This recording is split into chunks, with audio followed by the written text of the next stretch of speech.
हिंदू विवाह अधिनियम 1955 के तहत आज हम बात करेंगे सेक्शन 12 में शून्यकरणीय या वॉइडेबल मैरिज के बारे में। इस सीरीज का यह हमारा लेक्चर 6 है। इसके पहले हम हिंदू विवाह अधिनियम को 5 लेक्चर में हमने जो प्रमुख सेक्शन है उनको डिस्कस किया है और अगली कड़ी में आगे बढ़ते हुए आज हम सेक्शन 12 की चर्चा करेंगे। दोस्तों, आपको बताना चाहेंगे कि ये वाला जो टॉपिक है हिंदू लॉ के अंतर्गत आता है और जो लॉ स्टूडेंट्स हैं उनके लिए काफ़ी इम्पॉर्टेंट है और स्पेशली ये हमारा जो टॉपिक है ये एजुकेशन के पर्पज़ से है। चलिए तो आगे बढ़ते हैं इस सीरीज़ में और आपसे कहना चाहेंगे कि अगर आप हमारे इस यूट्यूब चैनल पर नए हैं और किसी कॉम्पिटिटिव एग्ज़ाम की प्रिपरेशन कर रहे हैं तो हमारे चैनल को आप सब्सक्राइब कर सकते हैं। चलिए तो हम आगे बढ़ते बात करते हैं वॉइडेबल मैरिज के बारे में। तो वॉइडेबल मैरिज के बारे में कहा गया है कि चाहे इस अधिनियम इस एक्ट का मतलब है हिंदू मैरिज एक्ट 1955 की यहाँ पर हम बात कर रहे हैं। इसके लागू होने के पहले के विवाह हो या उसके बाद के विवाह हो उस पर ये वाली कंडीशन लागू होगी। क्या होगी?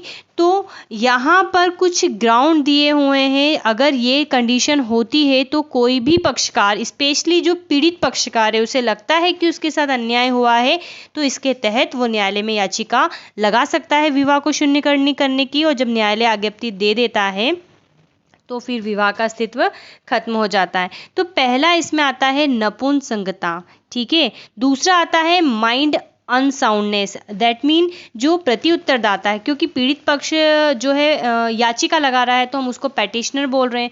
तो सिंपल सी बात है, यहाँ पर हम बोल चुके हैं कि पीड़ित पक्ष ही याचिका लगा सकता है तो उसको पैटिशनर कहेंगे और जो सामने वाला पक्ष है वो पीड़ित नहीं है तो उसको यहाँ पर कहा जा रहा है प्रति उत्तरदाता।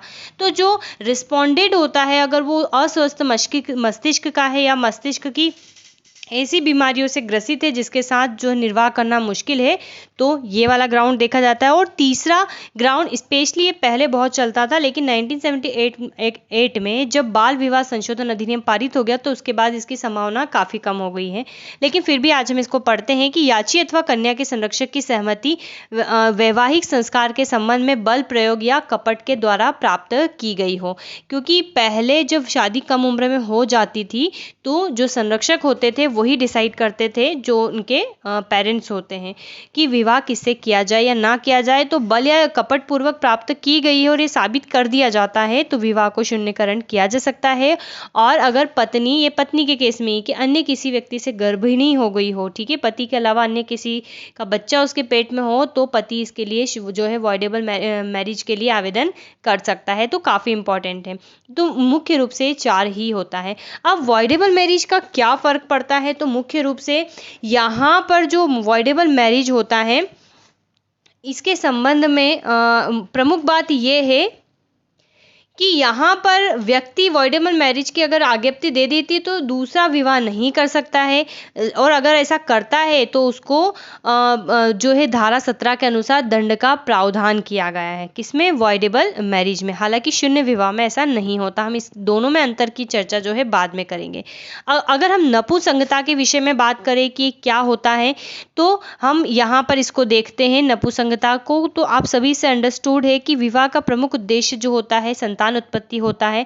और अगर कोई एक पक्ष, चाहे वो पत्नी हो या पति हो, पूर्णतः मतलब अगर वो नपुंसक है अर्थात संतान उत्पत्ति के अयोग्य है और नपुंसकता चाहे लैंगिक संभोग की असक्षमता है से मतलब जनरली इसका मतलब निकालते हैं। और यह जो असक्षमता है चाहे वो शारीरिक हो या मेंटल हो, ठीक है, वो इसकी कैटेगरी में आएगी। और कोई भी पक्ष अगर लगता है कि नहीं उसके साथ ये चीज़ें गलत हो रही है तो वो इसके लिए शून्यकरणीय विवाह के लिए आवेदन कर सकता है। डिपेंड करता है, ठीक है। कुछ लोग तालमेल बिठा लेते, कुछ नहीं बिठाते, तो ये उनके लिए।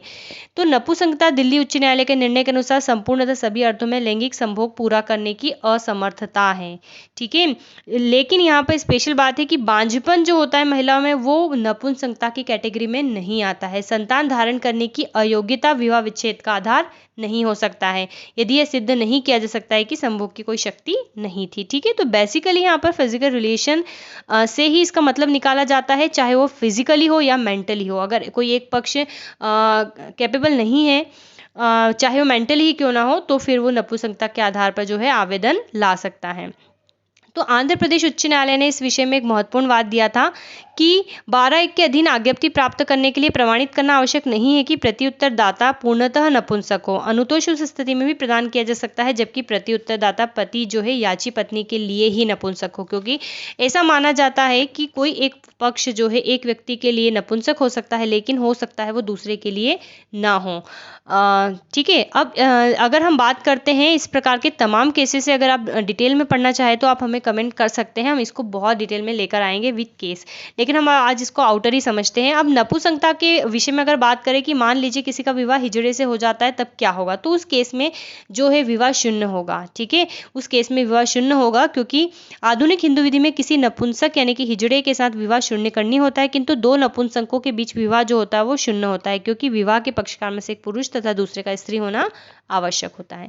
अब हम बात करते हैं माइंड अनसाउंडनेस की, सेकेंड पॉइंट की। तो माइंड अनसाउंडनेस का मतलब है कि वो स्वतंत्र सम्मति नहीं दे सकता है, ठीक है, या फिर संतान उत्पत्ति के अयोग्य है या पागलपन या मिर्गी के दौरे पड़ते हो तो वो इसमें की कैटेगरी में आएगा। हालांकि मिर्गी शब्द को 1976 के संशोधन के बाद कुछ हद तक इसके प्रभाव को कम कर दिया गया है।